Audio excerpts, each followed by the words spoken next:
Hello বন্ধুরা, কেমন আছেন সকলেই? আশা করছি সকলেই ভালো আছেন। আমি শিউলি।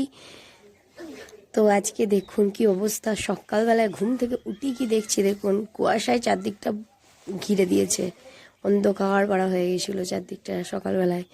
তো একটু ভিডিও করে নিলাম, তার জন্য কেমন লাগছে দেখুন। আর এই যে এখন ভিডিও করছে আমার ছেলে শুভম, বললো মা দাও আমি ফোনটা নিয়ে যাই, ফাঁক থেকে করে নিয়ে আসি, খুব সুন্দর উঠবে। ওটা বাড়ির ভেতর থেকে ভালো করে করা যাচ্ছিল না। তো দেখুন ওই করছে এই ভিডিওটা।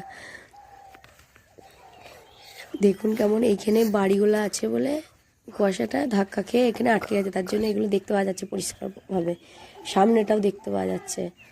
ওই যে আর খানিকটা এই যে দেখুন, ওই যে ওই ধারের জমিগুলো দেখুন, কিচ্ছু বুঝতে পারা যাচ্ছে না, মরাইটের প্লাস তাতে করে কিছু দেখতেই পাওয়া যায়নি। এইখানটায় বাড়িগুলো আছে বলে খালি এখানটায় কুয়াশাগুলো